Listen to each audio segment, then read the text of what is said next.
शांति 18 जून 2025 बाबा की मुरली का सार। मीठे बच्चे, यह रुद्र ज्ञान यज्ञ स्वयं रुद्र भगवान ने रचा है। इसमें तुम अपना सब कुछ स्वाहा करो, क्योंकि अब घर चलना है। तो ये ज्ञान का यज्ञ है जो स्वयं ज्ञान के सागर परमपिता परमात्मा ने रचा है, अर्थात कि वो हमें ज्ञान देने के लिए आए हुए हैं। या कहीं एक तरीके से जैसे आगे आते ही बाबा ने कहा कि यूनिवर्सिटी बाबा ने जो है वो खोली है। तो बाबा कह रहे हैं इसमें तुम अपना सब कुछ स्वाहा करो। तो आत्मा को क्या स्वाहा करने का है? ये स्थूल चीज़ें जो मिली हुई है वो तो जैसे कह सकते हैं बहुत ही सहज है। उसके बाद जो है नाम मान शान, उसका भी हम त्याग कर देते हैं। पहले स्थूल का करते हैं, फिर सूक्ष्म का करते हैं, जो कि कहीं ना कहीं से हमें बाहर से मिल रहा होता है। फिर तीसरी अंतिम स्टेज आती है जबकि हम अपने संकल्पों को भी, स्वभाव संस्कार को तो ठीक है करते हैं स्वाहा, कि स्वभाव संस्कार हमारे मैच कर देते हैं बाबा के साथ, तो वो भी हम अपना सब कुछ भूलते हैं। उसके बाद संकल्प का भी बहुत विस्तार है। जैसे कि हमारे शरीर में कहीं पे पीड़ा हो रही है तो वो भी जो है हमें इस यज्ञ में स्वाहा करनी, अर्थात ये ड्रामा की है तो हम ड्रामा को दे रहे हैं, हमारा कुछ भी नहीं है। जो हो रहा है वो रोल प्ले कर रहा है, या फिर कहीं पे हमें अच्छा फील होता है, कुछ हमें जो है नाम मान शान तो ठीक है मिलता है, लेकिन कहीं ना कहीं से हमें सहयोग भी मिल रहा है, तो वो भी जो है इस ज्ञान यज्ञ में, क्योंकि देने वाला कौन है?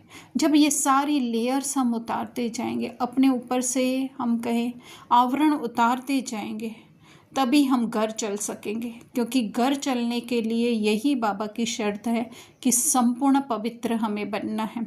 अगर कहीं से भी हमारी कोई लेयर बाकी होगी तो फिर जो है वो हमें खींचेगी और हमें वापस घर जो है बिना सजाओं के नहीं जाने देगी। तो बिना सजाओं के हमें घर जाना है। वैसे सजाएं कोई ये बाबा डंडा हैंटर लेके नहीं खड़े हुए हैं, लेकिन हमारी ही बुद्धि कहीं ना कहीं फंसी हुई है।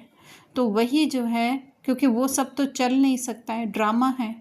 ड्रामा में तो जो है वो अब सब कुछ नया मिलना है हमें, तो पुराना हम अपनी बुद्धि से छोड़ें, या फिर जो है वो सजाओं में इतनी बुद्धि हमारी भटक तो क्या अटक जाए, या ब्रेन वॉश जैसे कहीं हो जाए, उससे पहले स्व इच्छा से जो है हम सब कुछ जो है इस यज्ञ में ज्ञान के हिसाब से, क्योंकि ये ज्ञान क्या है? यज्ञ क्या है? ज्ञान है। तो फिर जो है हमें अपनी मर्जी से जो है वो सब कुछ स्वाहा कर देंगे, तो फिर घर चल सकेंगे। अर्थात अपनी स्व इच्छा से जो है खुशी खुशी जो है अपनी उस मूल स्थिति में घर चलना, अर्थात अपनी उस सत्य स्वरूप स्थिति में जहाँ पे कुछ भी हमारा नहीं है, उसमें स्थित हो सकेंगे। प्रश्न है, संगम युग पर कौन सा वंडरफुल खेल चलता है? उत्तर, भगवान के रचे हुए यज्ञ में ही असुरों के विघ्न पड़ते हैं। यह भी संगम पर ही वंडरफुल खेल चलता है। ऐसा यज्ञ फिर सारे कल्प में नहीं रचा जाता। यह है राजस्व अश्वमेध यज्ञ। स्वराज्य पाने के लिए इसमें ही विघ्न पड़ते हैं। तो स्थूल कोई विघ्न नहीं है हमारे लिए, स्थूल कोई हमारे सामने कोई असुर नहीं है। सूक्ष्म में भी कहें तो कोई या फिर हम कहें कि जैसे कोई परीक्षाएं बाहर से हमारे पास नहीं आ रही, लेकिन हमारे संकल्पों के रूप में ही जो अब तक हमारे संकल्प चल रहे हैं स्क्रिप्ट के अनुसार, है ना, उसके ही विघ्न पड़ते हैं। वो हैं हमारे रोल में ही हमें मिले हुए हैं, लेकिन यही जो है संगम युग की करामात है कि हम उसे जो है वो अपना नहीं माने। तो अगर उनको अपना मान लिया तो वो असुरों के विघ्न हो गए, है ना, जो इस असुरों की स्क्रिप्ट है उसके ही विघ्न हो गए। तो ये खेल है, बाबा कह रहे हैं, है ना, कि ये असुरों के हमें प्ले करते हुए भी, हमारे सामने होते हुए भी, हमारे स्क्रिप्ट में होते हुए भी जो है हमें जो है अपने सत्य स्वरूप आत्मा में स्थित होना है। तो धीरे धीरे धीरे करके उनका भी क्या होता जाएगा? धीरे धीरे मतलब इतना भी धीरे धीरे नहीं, जितना जितना हमारी आत्मिक स्वरूप पर हमारा अटेंशन होगा, ऐसे ही आसुरी जो हमारी स्क्रिप्ट है वो ख़त्म होती जाएगी। तो ये है खेल। तो ये ज्ञान जो है हमें जो है वो सारे कल्प में नहीं मिल सकता है। तो राजस्व अर्थात बाबा ने आगे भी कहा है कि राजाई अर्थात अपने स्व का राज्य, आत्मा का राज्य पाने के लिए, आत्मा का राज्य पाने के लिए अर्थात उसी अनुसार हमारी स्क्रिप्ट प्ले हो, वो जो है ये राजस्व है। बाबा कहते हैं इसमें ही विघ्न पड़ते हैं, अर्थात यहीं पे जो है हमारा देहबान हमें जो है वो अटकाता है। धारणा सच्ची कमाई कर 21 जन्मों के लिए अपनी तकदीर बनानी है। शरीर पर भरोसा नहीं है, इसलिए जर्रा सा भी चांस नहीं गंवाना है। तो सच्ची कमाई है, जितना जितना हम आत्मिक स्थिति में स्थित हो जाएंगे वो हमारे 21 जन्मों तक चलेगी। फिर शरीर पर कोई स्थूल रीति से तो हम समझ सकते हैं कि ये शरीर का कोई भरोसा नहीं, पर ये संकल्प भी है ना, तो ये संकल्प भी जो है जितना हो सके वो जो है हमको हमारी आत्मिक स्थिति के बनाने हैं। उनका भी कोई भरोसा नहीं है कि वो कब भी बाह्य वातावरण में आकर के और चेंज हो जाए। इसलिए जितना टाइम मिले, जो चांस मिले हमको, है ना, अकेले में या जब भी हम लोग कार्य व्यवहार कर रहे हैं, जब किसी के कांटेक्ट में नहीं आना है, क्योंकि अगर कांटेक्ट में आए तो ज़रूर हमारा अटेंशन जो है हमारी मूल स्वरूप से हटाना पड़ेगा। इसलिए जितना हो सके अकेले में जो भी हम कार्य कर रहे हैं उसका हमें चांस लेना है, अर्थात अपनी आत्मिक स्थिति में स्थित होना है। दूसरा, नष्टो मोहा बनकर अपना सब कुछ रुद्र यज्ञ में स्वाहा करना है, अपने को अर्पण कर ट्रस्टी हो संभालना है, साकार बाप को फॉलो करना है। तो साकार बाप को स्थूल रीति से तो सब लोग फॉलो करते ही हैं, लेकिन यहाँ पे आंतरिक बात हो रही है, क्योंकि मोह जो है वो दिखाई नहीं देता है, कितने ग्राम है, कितने किलो है, कितने किलोमीटर है ना। तो उसको जो नष्ट करने के लिए जो है ये ज्ञान के द्वारा जितना हमने समझा है उसमें जो है वो नष्ट करते जाना है मोह, अर्थात उससे अपनी पहचान मिटाते जाना है।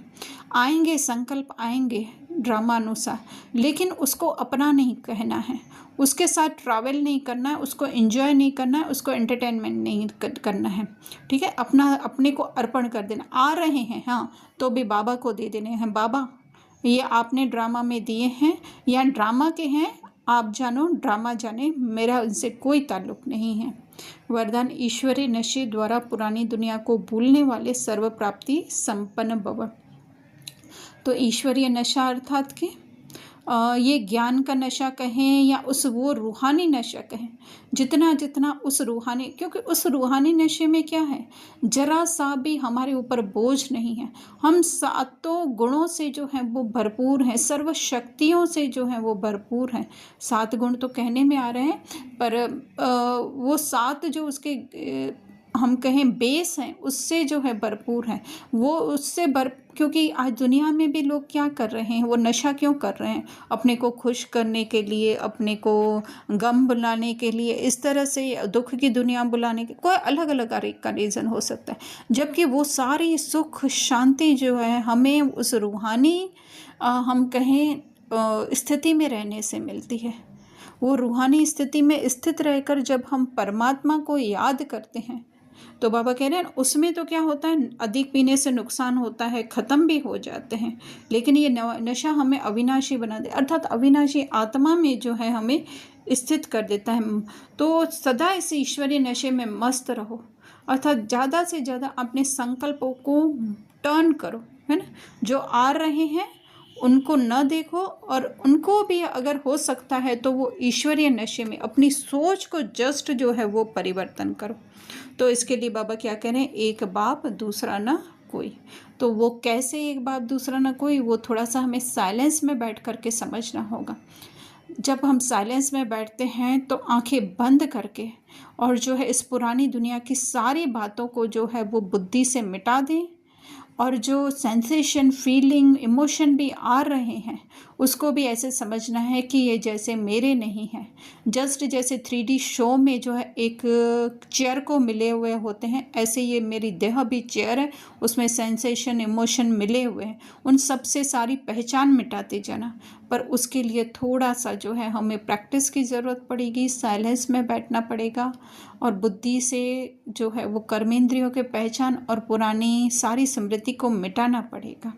तो बाबा कहते हैं इसी स्मृति से समर्थी आ जाती है, अर्थात हमारे अंदर शक्ति आ जाती है रूहानी। स्लोगन, 1-2 को कॉपी करने के बजाय बाप को कॉपी करो। क्योंकि संपूर्ण तो ब्रह्मा बाबा के अलावा और कोई है नहीं। शिव बाबा और ब्रह्मा बाबा, मतलब ब्रह्मा बाबा उस स्टेज तक पहुँचे और शिव बाबा तो हैं ही कंप्लीट सदैव। तो अगर दूसरे भी कर रहे हैं अगर, तो वो भी जो है इन दोनों के हिसाब को ही देख कर करें, तो क्यों ना हम ओरिजिनल को देखें, है ना। ये तो दूसरे सब क्या हैं, डुप्लीकेट हैं।